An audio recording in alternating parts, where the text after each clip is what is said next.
Id-deputat nazzjonalista Jean-Pierre Farrugia li kien l-iktar backbencher tal-gvern li kritika din iż-żieda xorta waħda ivvota mal-gvern u kontra l-mozzjoni imresqa mill-oppożizzjoni li tikkundanna ż-żieda ta' €500 lill-Prim Ministru ta' lilu nnifsu u lill-Kabinett tiegħu.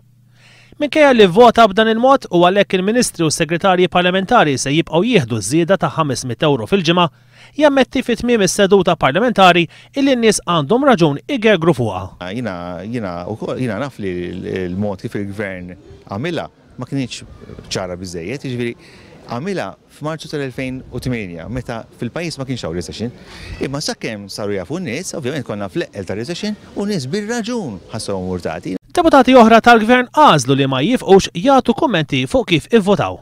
Il-vot tagħkom votajtu b'kuxjenza? Mela, żgur. Dejjem. Dejjem skont il-kuxjenza, Brand, bla dubju ta' xejn dejjem. Iva. Iva. Iva. Bħalma ħadu ħaddieħor sabiħ. Mhux veru.